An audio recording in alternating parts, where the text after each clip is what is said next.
ವೀಕ್ಷಕರೇ, ನಿಮಗೆ ಜ್ಯೋತಿಷ್ಯ ಕಲಿಯುವ ಆಸಕ್ತಿ ಇದ್ರೆ ನಾಳೆಯಿಂದ ಜ್ಯೋತಿಷ್ಯ ಕ್ಲಾಸ್ಗೆ ಆರಂಭವಾಗಬಹುದು.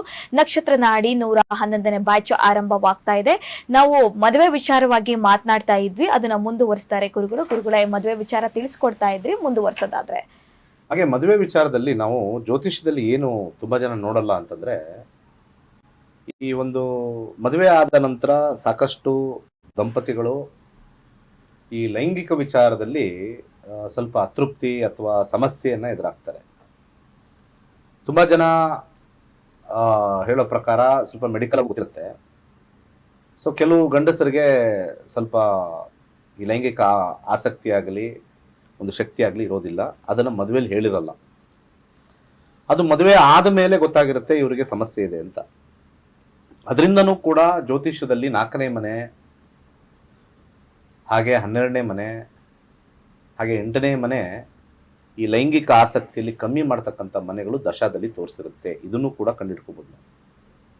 ಅಂದ್ರೆ ಇದು ದೇಹದ ಕಾಯಿಲೆ ಅಂತ ನಾನು ತಗೊಳ್ತೀನಿ ಹೊರತು ಅದು ಲೈಂಗಿಕ ಅಂತಕ್ಕಂಥದ್ದು ಅದೊಂದು ಮುಂದಿನ ಪೀಳಿಗೆ ಜನನಕ್ಕೆ ಬೇಕಾಗಿರ್ತಕ್ಕಂಥ ಒಂದು ಕ್ರಿಯೆ.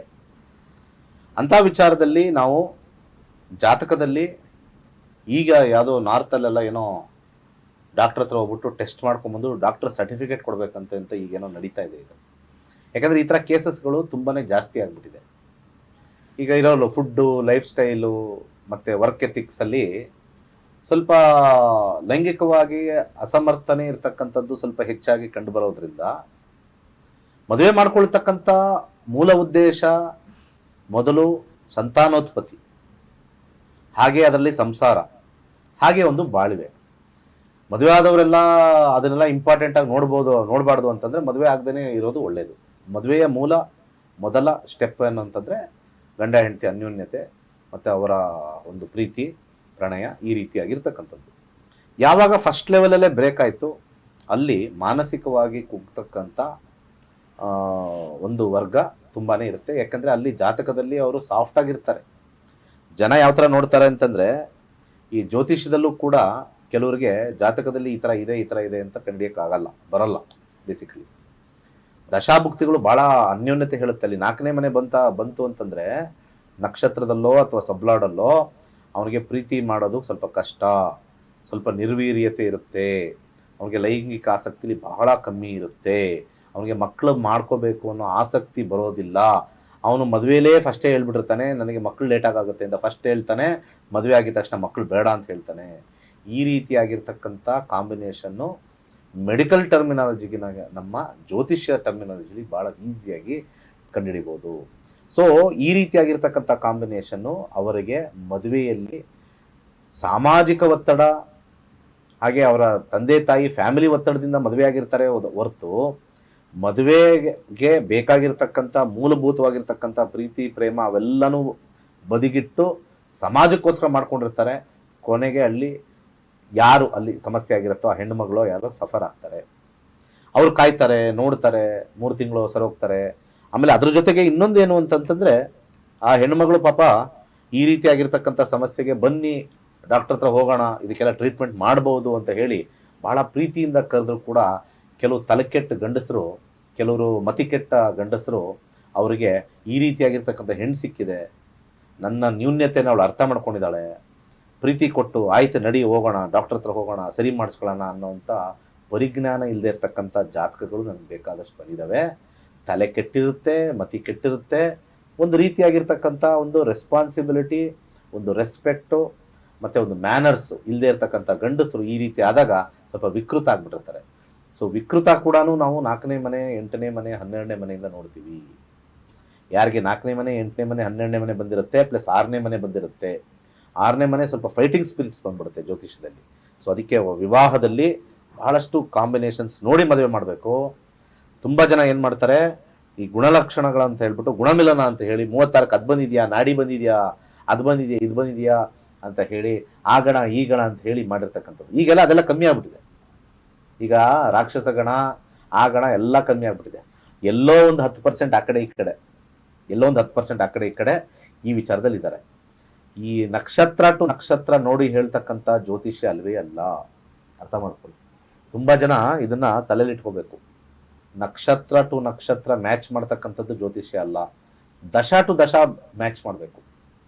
ಯಾರ್ಯಾರು ಜ್ಯೋತಿಷ್ಯ ಹೇಳ್ತಾ ಇದ್ದಾರೆ, ಪುರೋಹಿತರಾಗಿರ್ಬೋದು, ಜ್ಯೋತಿಷರಾಗಿರ್ಬೋದು, ಈ ಪರಾಶರ ಸಿಸ್ಟಮಲ್ಲಿ ಇರ್ಬೋದು, ನೀವು ದಶಾ ಟು ದಶಾ ಮ್ಯಾಚ್ ಮಾಡಿಲ್ಲ ಅಂತಂದ್ರೆ ವಿವಾಹದ ಬಗ್ಗೆ ಏನೂ ಹೇಳಕ್ಕಾಗಲ್ಲ. ಯಾಕಂದ್ರೆ ದಶಾ ವೈವಾಹಿಕ ಜೀವನ ಹೇಳುತ್ತೆ, ಆರ್ಥಿಕ ಪರಿಸ್ಥಿತಿ ಹೇಳುತ್ತೆ, ಆರೋಗ್ಯ ಹೇಳುತ್ತೆ, ಪ್ರೀತಿ ಬಗ್ಗೆ ಹೇಳುತ್ತೆ, ಪ್ರೀತಿ ನಿಖಾರವಾಗ ಇರ್ತಕ್ಕಂಥದ್ದು ಹೇಳುತ್ತೆ, ಪ್ರತಿಯೊಂದು ದಶಾ ಹೇಳುತ್ತೆ. ನಿಮಗೆ ನಕ್ಷತ್ರ ಟು ನಕ್ಷತ್ರ ಮ್ಯಾಚ್ ಮಾಡ್ತಿರಲ್ಲ, ಅದು ಏನನ್ನೂ ಹೇಳಲ್ಲ. ಅದಕ್ಕೆ 36ರಲ್ಲಿ 33 35 ಬಂದಿರೋರು ಕೂಡ ಕೋರ್ಟ್ಗೆ ಹೋಗಿರೋ ನಿದರ್ಶನ ಇದೆ. ಯಾಕೆಂದ್ರೆ ದಶಾ ಕೆಟ್ಟೋಗಿದೆ. ಯಾವಾಗ ದಶಾ ಭುಕ್ತಿಗಳು ಕೆಟ್ಟೋಗುತ್ತೋ ಜೀವನ ಕೆಡುತ್ತೆ. ಯಾವ್ಯಾವ ಏರಿಯಾದಲ್ಲಿ ಅದು ತೋರಿಸಿರುತ್ತೋ ಅದು ಕೆಡಿಸುತ್ತೆ. ಇದನ್ನೆಲ್ಲ ತಿಳ್ಕೊಬೇಕು ಅಂತಂದ್ರೆ ನಮ್ಮ ನಕ್ಷತ್ರ ನಾಡಿ ಕಲಿಕೆ ನಿಮಗೆ ಪರ್ಫೆಕ್ಟ್ ಆನ್ಸರ್ ಕೊಡುತ್ತೆ. ಹಣೆ ಬರನ ಬದಲಾಯಿಸಕ್ಕಾಗಲ್ಲ, ಇದನ್ನ ತಿಳ್ಕೊಳ್ಳಿ ಎಲ್ಲರೂ. ತುಂಬಾ ಜನ ಜ್ಯೋತಿಷ್ಯರಿಗೆ ಕಮೆಂಟ್ ಮಾಡ್ತೀರಿ ನೀವೆಲ್ಲ, ಇವನ ಹಣೆ ಬರನೇ ಗೊತ್ತಿಲ್ಲ, ಇವನ ಹಣೆ ಬರನೇ ಗೊತ್ತಿಲ್ಲ ಅಂತ. ಒಂದು ಹೇಳ್ತೀನಿ, ಜ್ಯೋತಿಷ್ಯ ಸರಿಯಾಗಿ ಕಲ್ತಿರೋರು, ಸರಿಯಾಗಿ ತಿಳ್ಕೊಂಡಿರೋರು ಭವಿಷ್ಯ ಗೊತ್ತಿರುತ್ತೆ.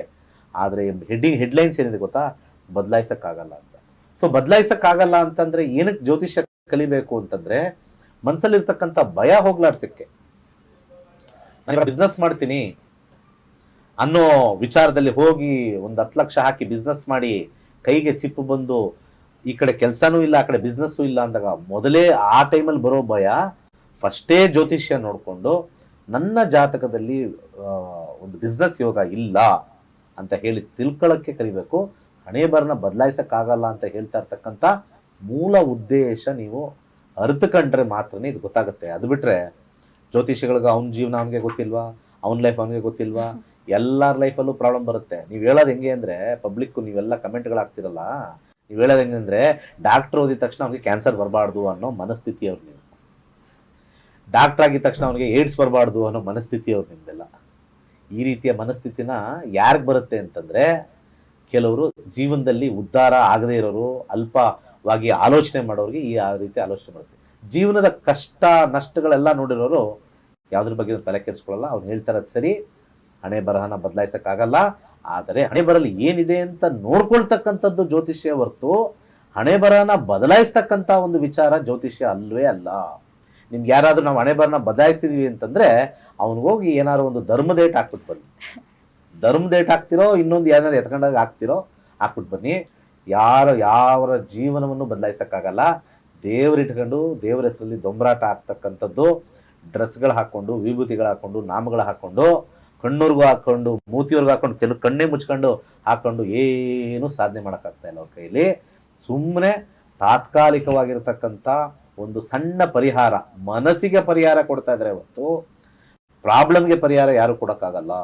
ಇದನ್ನ ಅರ್ಥ ಮಾಡ್ಕೊಂಡು ಹೋಗಿ.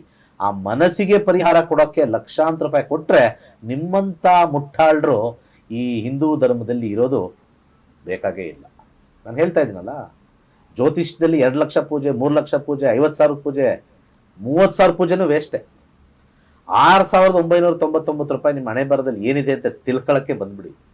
ಅದು ಬಿಟ್ಟು ನೀವು 6,000, 7,000, 10,000 ಪೂಜೆ ಮಾಡ್ತಾ ಇದ್ದೀನಿ ಅಂದರೆ ಎಲ್ಲೋ ನಿಮಗೆ ಸಮಸ್ಯೆ ಗೊತ್ತಾಗುತ್ತೆ. ನಿಮಗೆ ಮಾನಸಿಕವಾಗಿ ಸಮತೋಲನವಾಗಿಲ್ಲ ಅಂತ. ಹಣೆ ಬರನ ಬದಲಾಯಿಸಕ್ಕಾಗಲ್ಲ. ಜ್ಯೋತಿಷಿಗಳು ಅವ್ರದೇ ಅವ್ರ ಲೈಫ್ ಬದಲಾಯಿಸಕ್ಕಾಗಲ್ಲ ರೀ. ಅವ್ರ ಲೈಫ್ ಅವರೇ, ನನ್ನ ಲೈಫ್ ನಾನೇ ಬದಲಾಯಿಸಕ್ಕಾಗಲ್ಲ. ನಂದು ಏನಿದೆ ಅದೇ ಇದೆ. ನನಗೆ ಈ ತಿಂಗಳಲ್ಲಿ ಇಷ್ಟೇ ದುಡ್ಡು ಬರಬೇಕು ಅಂದ್ರೆ ಅಷ್ಟೇ ದುಡ್ಡು ಬರೋದು. ನಾವು ಗಣ ಹೋಮ ಮಾಡಿಸಿ, ಶ್ರೀ ಸೂಕ್ತ ಮಾಡಿಸಿ, ಲಕ್ಷ್ಮೀ ಹೋಮ ಮಾಡಿಸಿದ ತಕ್ಷಣ ಏನು 5 ಲಕ್ಷ ಬರೋ ಜಾಗದಲ್ಲಿ 50 ಲಕ್ಷ ಬರೋದು. ಅರ್ಥ ಆಯ್ತಾ? ದಯವಿಟ್ಟು ಇದನ್ನ ಅರ್ಥ ಮಾಡ್ಕೊಂಡ್ರೆ ಜ್ಯೋತಿಷ್ಯಕ್ಕೆ ಒಂದು ಬೆಲೆ, ಜ್ಯೋತಿಷಿಗಳಿಗೂ ಒಂದು ಬೆಲೆ ಬರುತ್ತೆ. We are just humans decoding what is there in life. ಇದನ್ನ ಅರ್ಥ ಮಾಡ್ಕೊಳ್ಳಿ. We are just humans decoding what is there in the store of astrology. ಆದರೆ ಈ ಜ್ಯೋತಿಷಿಗಳು ಕೆಲವರು ಬದಲಾಯಿಸ್ತೀವಿ ಅಂತ ಹೇಳ್ತಕ್ಕಂಥದ್ದು ಹಣದ ಆಸೆಗೆ ಹೊರತು ನಿಜವಾದ ಜ್ಯೋತಿಷದಲ್ಲಿ ಏನಿದೆ ಅನ್ನೋದಕ್ಕೆ ಹೇಳೋದಕ್ಕಲ್ಲ. ಅವ್ರ ಲೈಫ್ ಅವರೇ ಬದಲಾಯಿಸ್ಕೊಂಡಂಗಿದ್ರೆ ಜ್ಯೋತಿಷ ಇನ್ನೊಬ್ರಿಗೆ ಯಾಕ್ರಿ ಹೇಳ್ತಾ ಕೂತ್ಕೊಂಡಿದ್ರು?